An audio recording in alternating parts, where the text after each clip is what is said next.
My name is Andrew Ferris. I'm the co-founder and CEO of On the Spot, and I'm joined by our COO, Sean Edmonds. And today we're going to talk about all the many projects that we have been working on across the prairies, Alberta, Saskatchewan, and Manitoba. A few of them are in the Rockies on the border of the prairies, but they are in Alberta. So we are excited to really show you some of these projects because we've really been expanding our capabilities enormously over the last few years with this just huge diverse array of different projects. And this means that there's all different kinds of ways that we can do storytelling in your communities as well. So I guess Sean's going to start us off here with, and this is one of our crossfade images showing then and now of Calgary in 1904, I believe, and today. So that's kind of cool. But there we go. Sean's just going to get us started off, and then we're going to go through some of our favorite projects. Thanks, Andrew, and thanks everyone for joining us today. Just quickly, we'll kind of go over today's agenda. We will go over a few slides that just really speak to who we are On the Spot, what we do, who we partner with as well. We will showcase a few of our projects, starting with the First World War Internment project that we did across Canada, really showcasing the bilingual aspect of our tour and or of our tours and a demo as well of the app. From there, we'll go and do a more, I guess, upcoming project with Provost, where we did aerial footage and it's a driving tour. And then last but not least, we'll kind of go over some other projects and really demonstrate the variability or variety of projects that we can do here with our platform. Prior to Q&A, we'll go into our model for partnership, looking at how we angle it with respect to promotion, analytics, and how flexible we are to work with. And from there, we'll open it up for some Q&A as well. With that being said, I'll pass it over to Andrew. All right. So yeah, I guess we'll start with our story. I see quite a few of you here, but and some of you, I recognize a couple names. So I think some of you will have heard of us before. However, for those who haven't, I'll just give a quick rundown of, kind of how On the Spot came to be. So began as my history travel blog in 2013. I've always been very passionate about history and sharing that passion with people, and also about travel. So after working in the oil sands after university and paying off my student loans, I went backpacking around Asia and Europe, and started creating this history travel blog where I would just write about the history of the different cities I visited. And in Nagasaki, I found all these plaques everywhere. These kind of like plaques, but info boards showing historic photos of the city taken from that particular spot in the days after the atomic bombing. And so they were just incredibly striking, quite shocking because it's like such a beautiful, wonderful city today. So I took photos of the info boards and then my own photo from the same angle today, superimposed them on top of each other in the blog, and that went viral because then and now photos were just a fantastic way to get people who are even not that typically interested in history really excited about it, really feeling a tangible connection to the past. And so I started creating these then and now photo essays in every city I visited. And when I was doing one on Juno Beach in Normandy, I really wanted to read about the eyewitness accounts of the soldiers as they stormed the shore in 1944, and I wanted to find just things I could read to follow along in their footsteps as I was walking up and down the beach, and that was very difficult to do. I could not find anything online, and I could not find that to that level of detail, and I also didn't have good Wi-Fi. I had to just hang out outside a coffee shop for hours, just Google searching different websites. And so I realized, there should be an app that combines then and now photography with this gripping history, and in a way that people can walk along in the footsteps of people in the past see, what they saw with the then and now photos from the same perspective, and really tying that history to a place.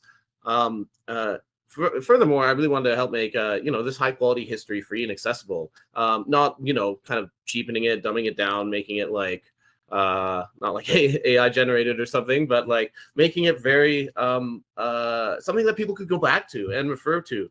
And so so I partnered with Chris Reed, our CTO, and Sean to build this app on the spot. And we just built it in Vancouver to see if anyone would like it. I took 600 or so then and now photos, mapped them out, and then connected those photos together into 11 different walking tours. A selection of the photos. There's not 600 stops of walking tours in Vancouver, but we launched the app just to see if anyone would like it, and people did. We got enormous reception, and so enormous positive reception. A lot of users, a lot of media coverage, and we started looking to partner with other communities to expand coverage. See if we would come out there and build this kind of really engaging history experience for them. And our first partner was the Western District Historical Society in Strathmore in Alberta, and they got us going. They kind of proved the concept, and so Alberta has always been, well, we're from Vancouver, but Alberta has always been very close to our hearts.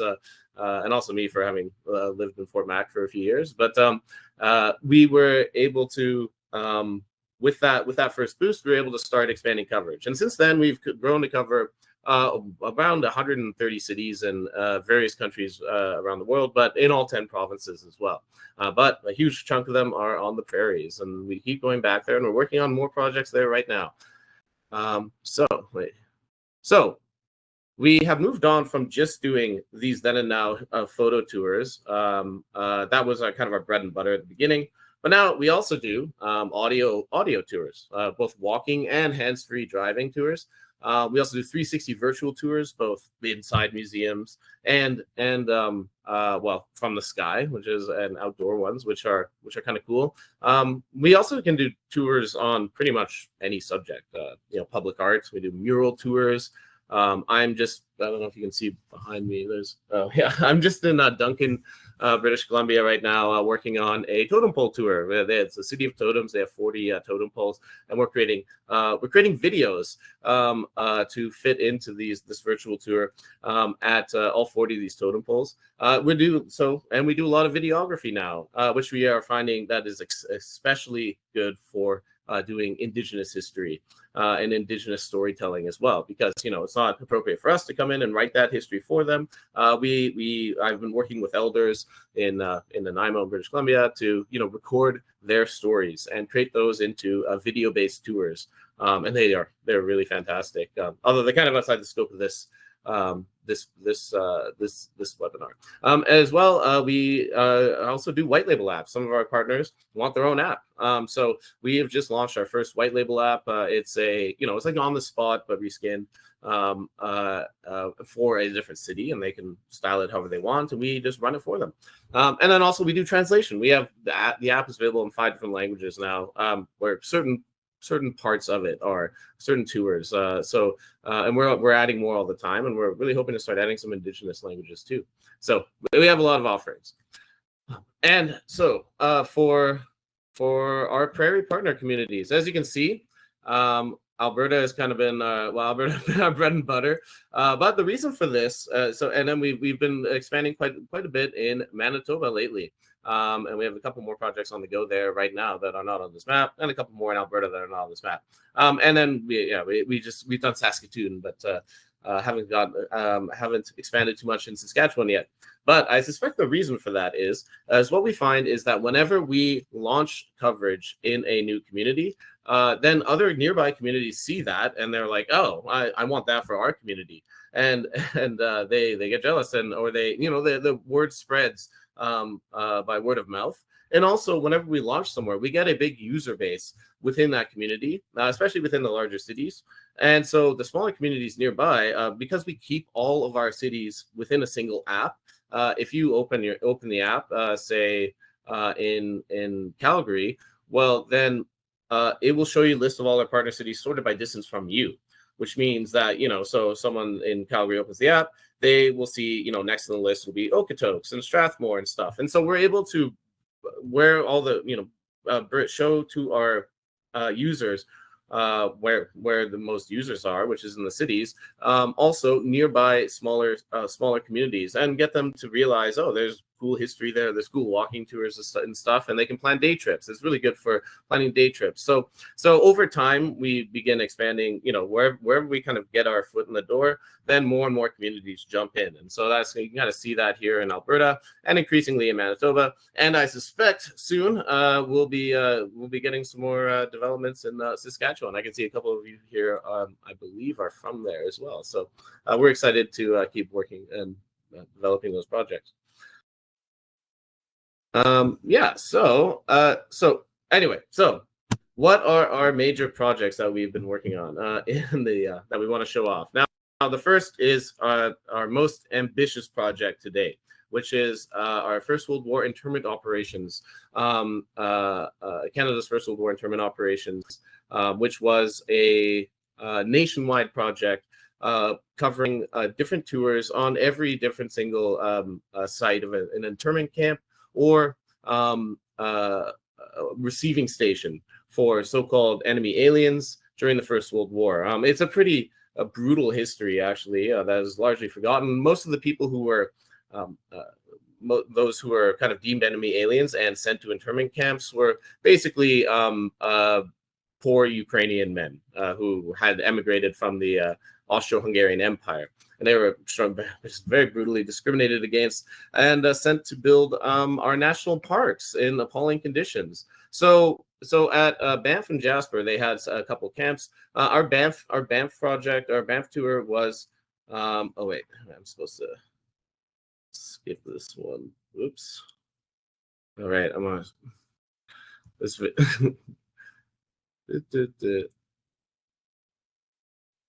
Oh, I hate it when this happens. Anyway, okay. Well,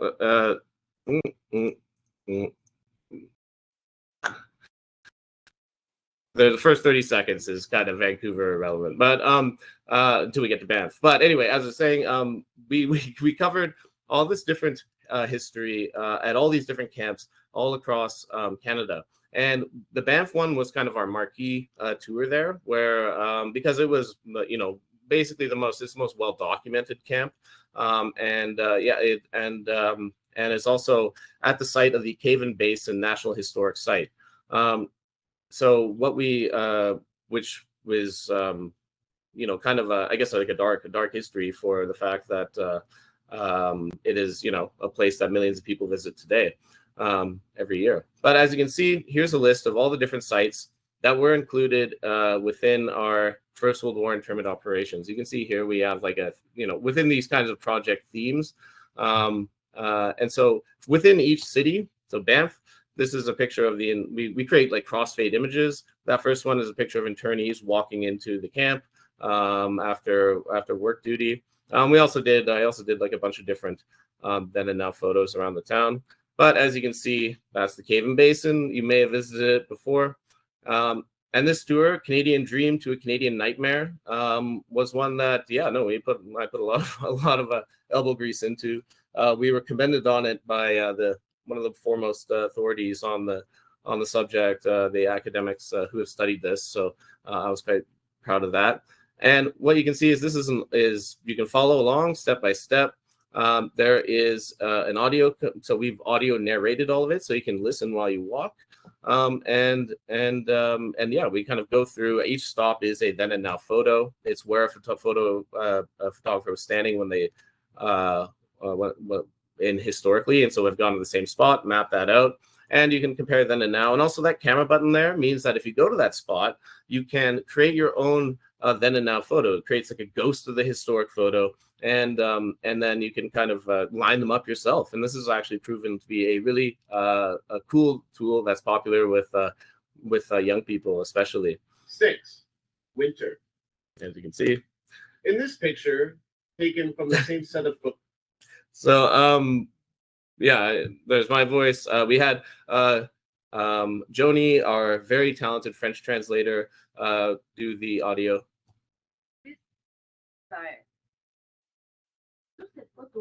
des guerres d'échange des boules de neige avec des prisonniers à l'intérieur de la for our French component of the tours. So what we did is we built these tours all across these different sites, all across Canada, basically, and each one we tried to focus on a different aspect of the story, and then combine them all together, so into like a single portal where you can access, this entire compendium of history.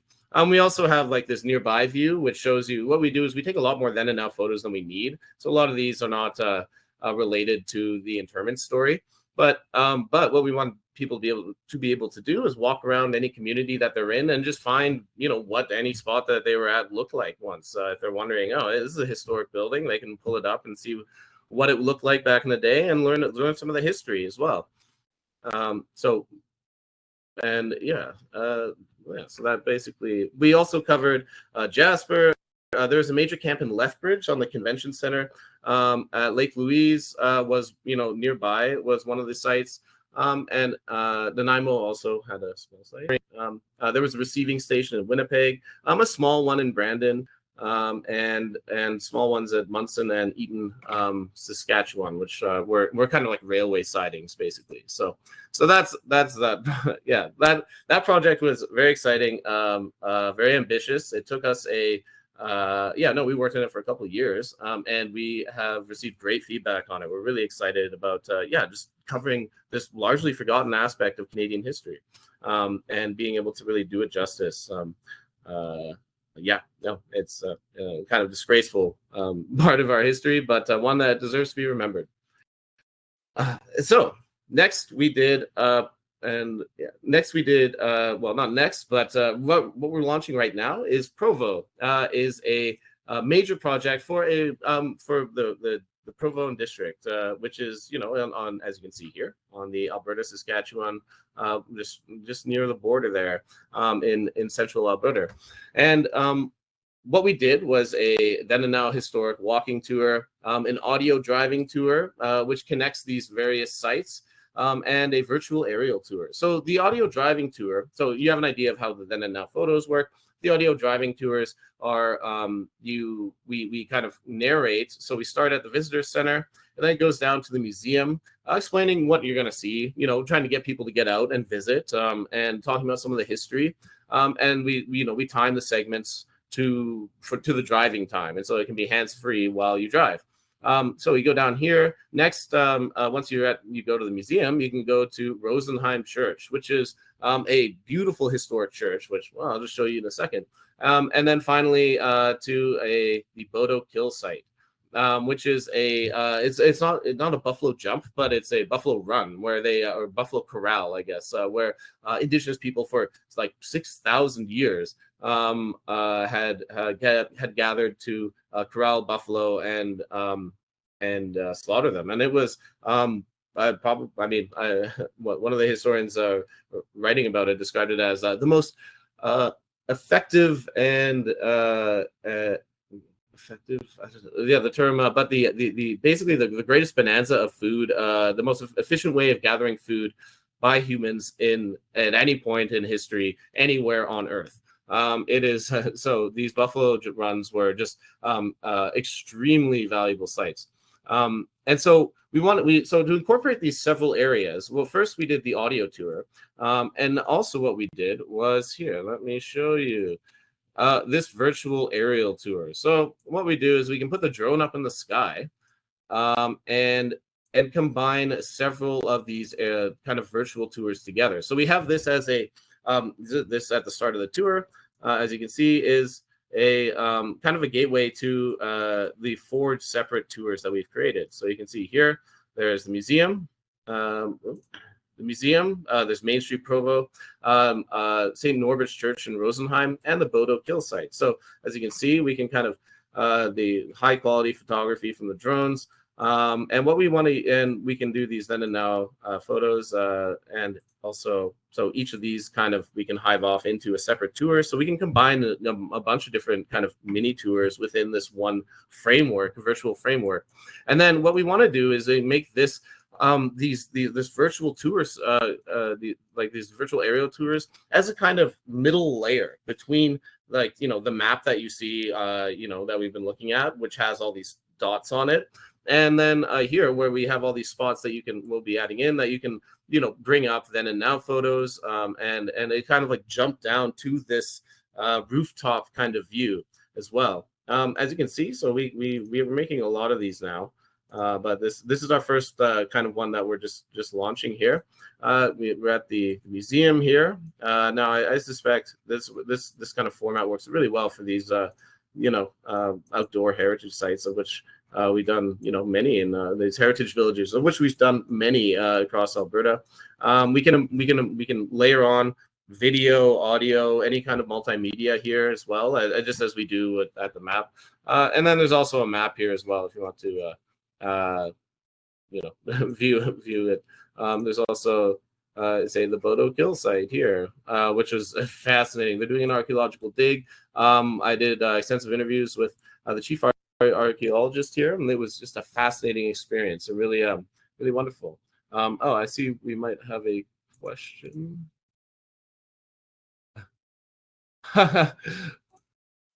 Oh, see, I've been wrong about it the whole time. Sorry. So Provost. Okay, so I actually, Sean. Sorry. So one of our viewers corrected me that Sean. I guess it's been about a year since I was out there and got the pronunciation, so I must have misremembered it. But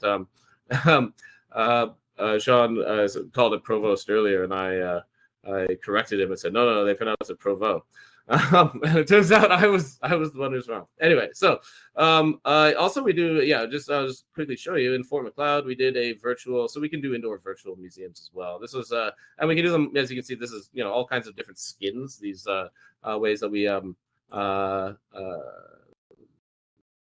just looking for all these different ways that it's presented, and I just want to show, just because this is such a cool place. Oh yes, the towers. So what we can do is, so this is actually 140 different virtual tour spots, virtual 360 balls that you can view. But as you can see, this is the old Northwest Mounted Police Barracks here. One of them, we actually did another tour at the other one. You can just zoom around. So we can do this indoors, outdoors, layer all kinds of information we want on there. That's something that we are quite excited about. So what we were able to do with Provost is incorporate several different kinds of areas, do several different kinds of storytelling, a lot of it in the voices of the experts there. We worked with the archaeologists, the Rosenheim Church Preservation Society, and the museum as well. Recorded the interviews with them, and have cut them into this audio driving tour as well. And that's as well as the Then and Now Historic Community Walking Tour. I guess I'll just quickly show you as well so we also host all of our content on our website as well. So this is our walking tour of downtown Provost that we did, so that you can view it on the app. As you think back to the Banff one. Here's our partners. Here's the route, but you can also kind of see it all here as well. Now, some of the photos we do, you're not going to be viewing it from the same perspective yourself.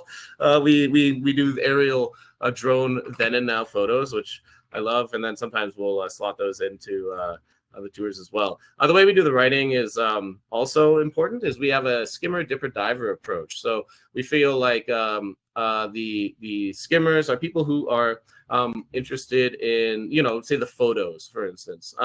And so they can just go through, and I mean, pretty much everybody is interested in the photos. I mean, they're quite striking. They're really cool. And they just help reconjure up a past that is no longer there. But what you can do is, you can just go through them all. You can also, fade. But then, and then what we have is a top section of text, which is a combination of a caption of the photo itself, and what we try and do is weave the photo into a wider narrative. And so we have an introduction to that narrative. And so this one's about the beginning of life there, and and then after we and then for the divers, people who are really interested, we go into more context, which is, we try to make it a high level, high quality educational service that, is, can be fairly comprehensive and also good for, is used in a lot of school curricula. I know in Strathmore, for instance, they use it. They take their kids out on walking tours. It's used in primary, secondary, and the university levels as the tours we've written. So we're very proud of that. UVic offers a course that focuses heavily on our work, which is our alma mater. Yeah. But as you can see, so so you can skim, you can dip, you can dive. There's kind of something there for everybody, basically. And you can kind of take it or leave it. And the idea is to get more people excited about and interested in the history, and also just make it so that even locals who have lived there their whole lives will learn lots of new stuff as well, because we really dive as deep as we can into the history. And then, so that's Provost. What we've also done is we do regional projects. So say the Internment project was not quite a regional one; it was a themed one, but it includes all these different sites across Canada. However, we worked with Lacombe County Tourism and the Lacombe Museum to develop coverage of all of Lacombe County, because there's a lot of these smaller communities nearby Lacombe that don't get as many tourist visitors and stuff, and we want to make them get them interested. And so what we did is we built we did then and now photos in all 6 of these communities: Alex, Bentley, Blackfalds, Clive, and Eckville, as well as Lacombe. And then we built a comprehensive walking tour in Lacombe, and then we did two virtual museum tours there. And then after that, that was kind of the idea being there's something there for each of these 6 communities. And then after that, Bentley and Blackfalds have come to us and said, oh, well, we want a walking tour, we want a virtual tour as well. And we've kind of been slowly building out all the coverage in these other communities, because because the app is drawing people in, the app is getting people to visit, and they are like, well, we can just build all this, exciting new content that that would be possible for getting people getting more and more people to get more engaged. And we're able to kind of focus on anything. We can list businesses. We can talk about, whatever the strengths are in each community. We can work with whatever organizations. I mean, we work with many different BIAs, many different tourism agencies, many different, as well as museums. Actually, just kind of summarizing the Prairie's provinces, it looked like most of our partners are museums and heritage societies, which I'll kind of get a bit more into that. But there's a lot of interest in these kinds of pioneer histories as well. We also do video production. Now, for instance, this was kind of like a mini documentary we made for Blackfalds, because we were going to do a tour, but it's not particularly accessible land, all the stories told on, and there weren't that many then enough photos, and we're like, well, why don't we make a movie? So we have now an in-house photo editor or video editor who's very talented. And in the heady days of Canada's westward expansion, European settlers braved great hardships to build new lives on Canada's vast western prairies. To survive, they needed courage, resourcefulness, and no small amount of resilience. Yeah. Anyway, so we do video production as well, and also we have other narrators that we work with. It's not just me. If we have different voices for whatever kind of voice that you'd like. So if you want video production, we've, like, say for instance, with this Nanaimo project that we've been working on, we've been filming Indigenous elders and knowledge keepers, and working with them to let them tell their own stories, and then cutting that with all this drone footage that we create, then and now photos that we create, whatever B-roll footage that we can, stock footage and stuff that we can find. And it makes for really, so with these video tours that we created just now, we launched them just a couple of weeks ago. We're able to break down these walking tours into mini documentaries that are 2 to 5 minutes per stop, and make and so that people can listen to it, watch it while they're walking around, or do it from home as well. Get them to come visit.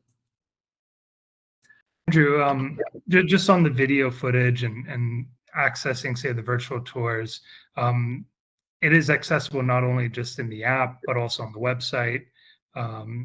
Just wanted to clarify that. Mm-hmm. Of course, yeah. No, I mean, it can be hosted wherever, and yeah, no, I mean, basically we can put, we put our videos up on YouTube if our partners want them to. They can host them on their own website. We don't, try and gatekeep access to any of the content that we create. I guess. I should add, in the process of developing any of our projects, all of the content that we create in the process is owned by our client. We do not we host it for them within our platform, but we're not, our only ask is that they don't find another app and then get them to host all this content that we put so much elbow grease into TLC into developing. So yeah, no, there's you can make it available in any different platform, or well, not any different, but almost every different platform that you can that you'd like, on the web or however. Yeah. So, and I guess now I'll just kind of run through just some of the other projects, tours that we developed over the years, just because just as a way to show all the different ranges of stories that are there to tell through then and now photos across the prairies. We found on the prairies, this has been, kind of our extremely popular format, is our standard, classic then and now historic photo walking tour. But the thing is, we're able to find all these different themes that run through the photos and tell really interesting stories, and find different ways of sharing them. So Winnipeg is here's Winnipeg in 1914, but that one is these were two tours that we developed in partnership with Heritage Winnipeg and the Exchange BIZ, which focus on kind of the development of Winnipeg over its trajectory. From the first tour is, when it's the bullseye of the Dominion, it's like this extremely heady time from the 1870s, and especially right up into the First World War, and then kind of where everyone was, and Winnipeg and stuff was predicting that Winnipeg would soon become one of the biggest cities in the world. It was so well situated in the center of Canada, and then the First World War and kind of strife, and the Great Depression, and also the rise of other cities in the West, from Vancouver and the other three listed here, was kind of made Winnipeg experience a lot more challenges. But it's a really fascinating trajectory, these two tours that we built, to kind of chart the development of Winnipeg from 1870 to 1945. In Saskatoon, which I guess, since I kind of clipped these photos, but here's, Saskatoon, it's the city of bridges is its nickname. And what we did was create a bunch of different photos taken from all along the river, showing the different bridges, but focusing on how the river itself has affected life there, and talking as well about the geography, how the ice breakup and stuff like that has shaped Saskatoon and its development. And that was, there's one way to focus on the geography and how that shapes the development of the city. In Edmonton, we worked with the city of Edmonton. They've been, I guess, one of our biggest government partners to date. And so we did a tour on the entrepreneur John Walter, who was as well as one in Strathcona. But there's, the John Walter one is based around, is kind of, there's a museum bearing his name, and he was a major kind of industrialist and entrepreneur. And then in Calgary, which there's a hill overlooking Calgary, which offers very scenic views and has all these different photos showing different, showing the development of the city over the course of, the skyline and stuff over the course of the 20th century. And what we were able to do is, because you can also see the development of the Stampede grounds over in all these photos. So we can go from stop to stop to stop, showing, the Stampede, 1 year, then the next, and the next, and while you're walking along this beautiful trail up overlooking Calgary. And we talk about different individuals who took part in the Stampede and shaped it, and the history of the Stampede itself. So those are, just a few different angles that we can take for developing the kind of how we can approach history.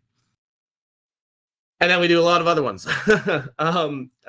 So what we have, kind of what we've done with a lot of our communities is just like a historic walking tour of, we call them, of the town, the downtown core.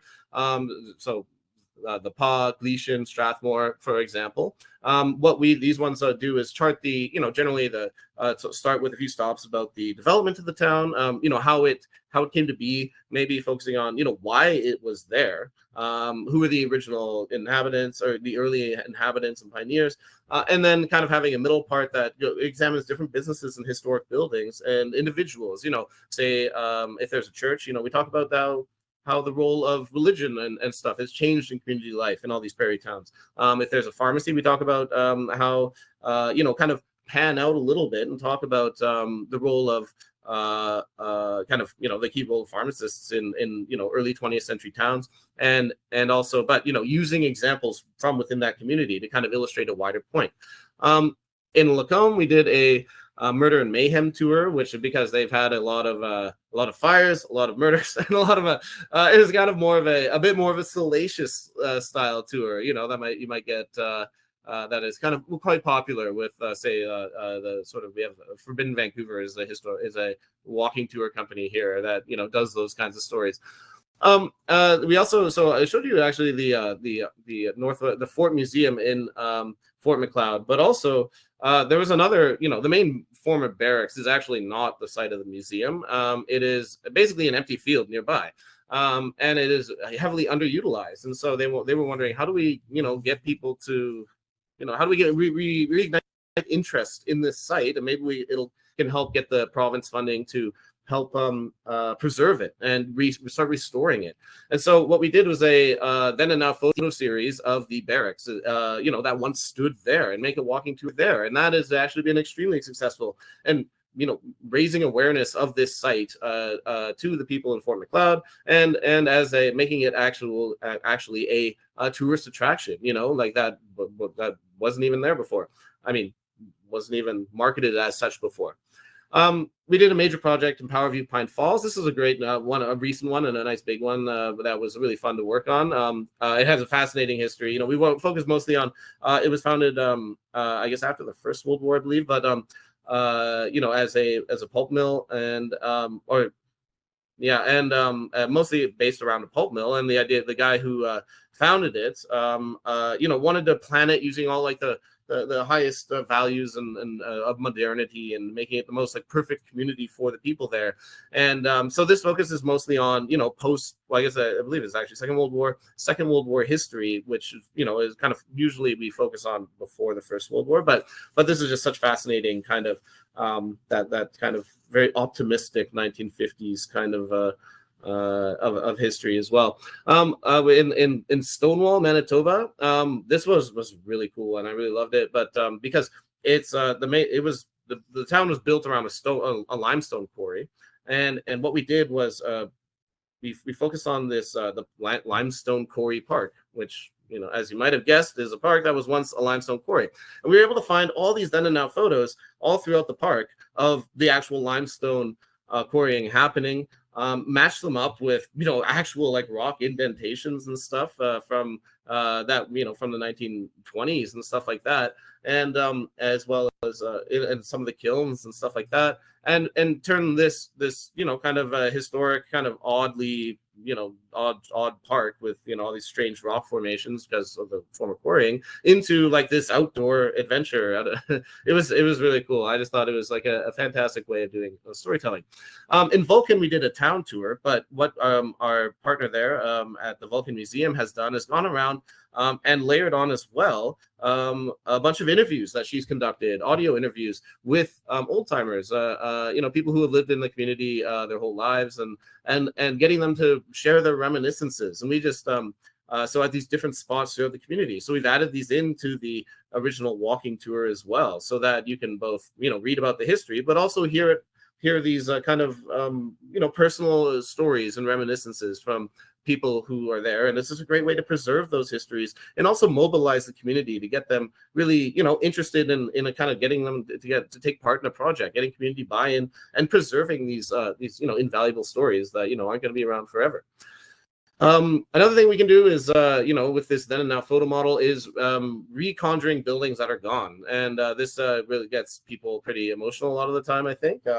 So we have a vanished building tour, say for instance, in Okotoks. So what we did is we make a tour that's based entirely around all the buildings that are gone, the cool heritage buildings that have been lost. And it gets people more interested in preserving that heritage, because once it's gone, people forget that it was even there in the first place. But if you're able to kind of reconjure up the past and be like, oh wow, this was all here before, then you're like, it makes you look at what heritage buildings you have left in a new light, because it makes you realize that the act of preserving them is something that needs to be continuously done. And of course, all across the prairies and all of Canada, the CPR shaped that history, so we can do tours on the CPR. I'm sure, well, wherever you are, we could do a CPR tour there. And then just a cool one here. This you can see up here in Jasper. We did one on Project Habakkuk. This is kind of one we just threw in because it was just such a crazy series of photographs. But what happened is, in the Second World War, there was a fairly harebrained scheme to build an aircraft carrier out of this ice and sawdust mixture called pykrete, made by this kind of mad scientist. And they're like, well, why don't we try it? Because we could just make an unsinkable aircraft carrier the size of Manhattan or something.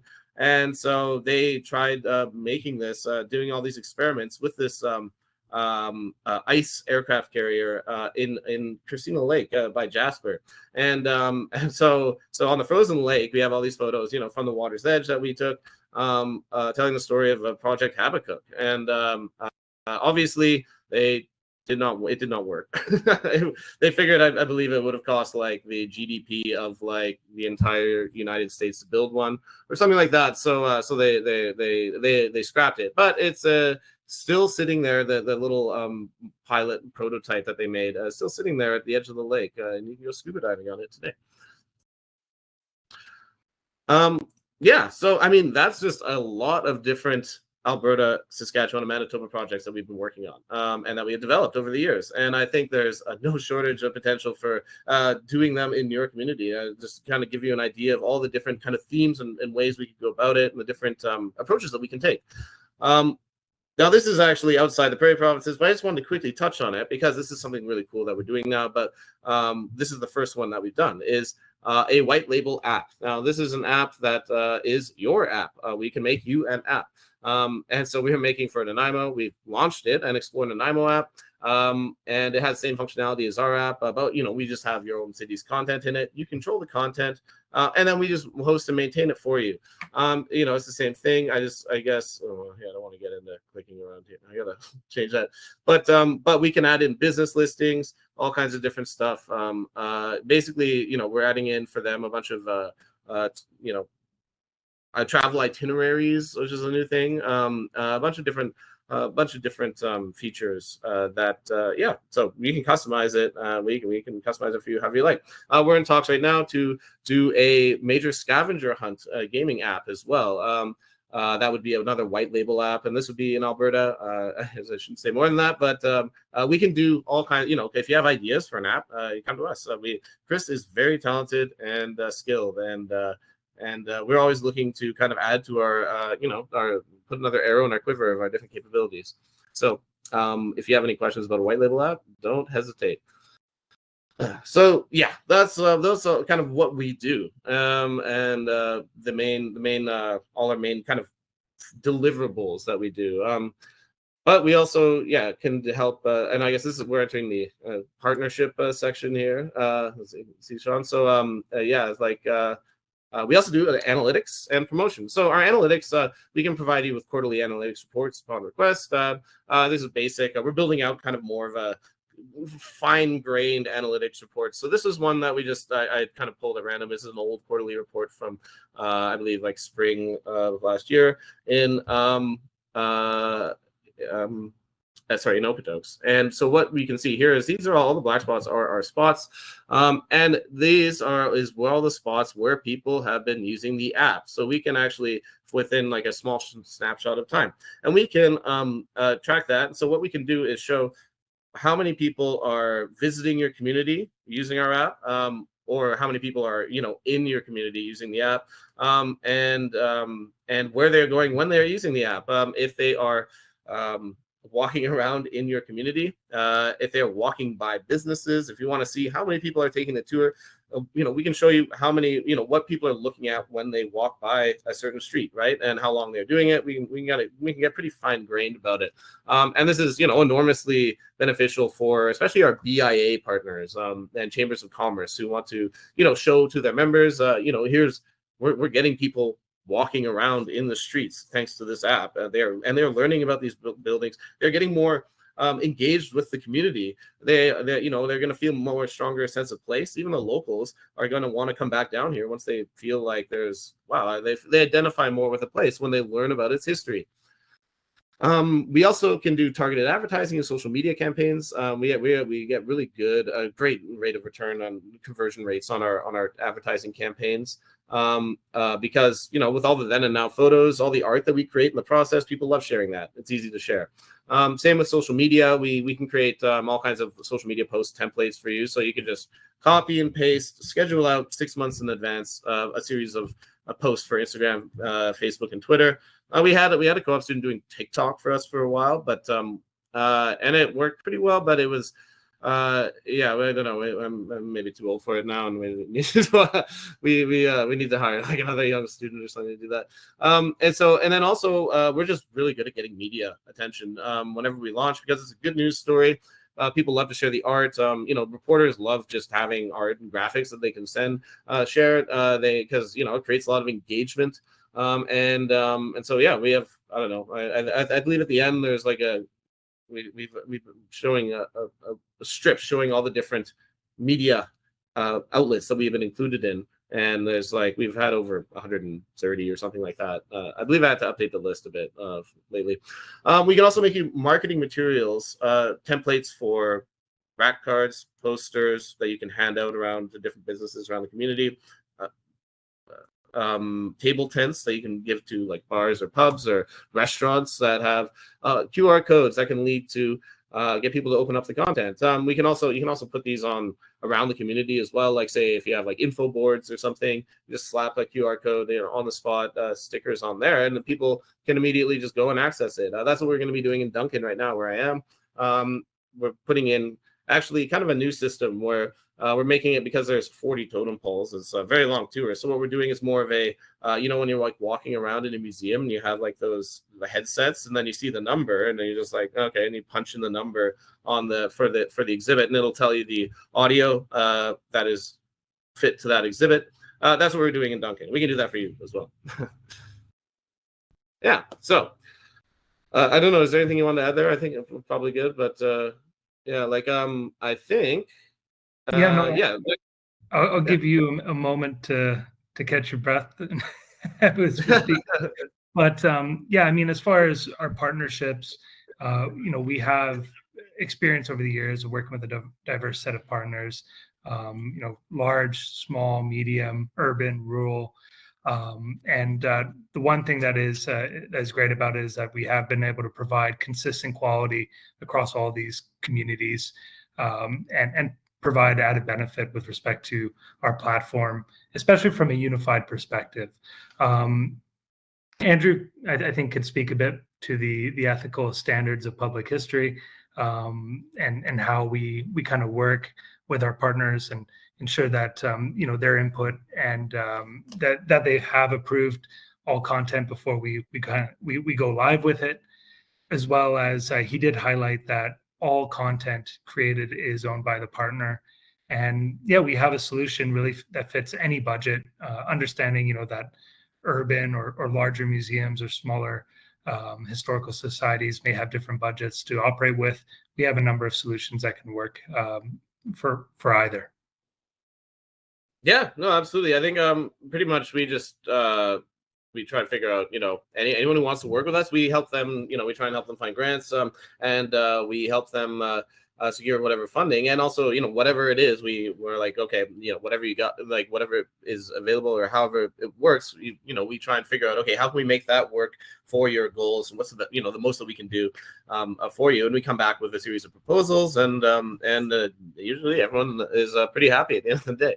And then I guess about the ethical standards, public history, I should add that in just because we take our role as historians quite seriously, and we make sure that we hold ourselves, our team of writers and researchers, and to a high standard to make sure that anything we create is going to stand the test of time. And it also emphasizes more diverse voices. We want to update the historiography. A lot of these, say a lot of pioneer histories written in the 60s and 70s are, quite frankly, pretty racist, out of date. They marginalize many different voices. And so we try and update that and make sure that we have, do modern 21st century historiography, make it so that everyone, that it is more accurate to telling the stories of all the people who are involved, who are in the story. Women, Indigenous, Chinese, and religious minorities and stuff. Like, we want to make sure we focus on all those different stories, and not just the the ones that made it into the original pioneer histories. A lot of history was left out, and it's still an ongoing work for, as I'm sure you all know, for museums, archivists, and historians to make sure that to dig up those stories that have been largely forgotten. So we take our ethics quite seriously, but we also that also those ethical standards also include our ethical responsibilities towards our clients as well, which means especially we want to make sure that number one, you're happy at the end of the day, and you love everything we've created. So and you can also and you own it. So yeah. All right.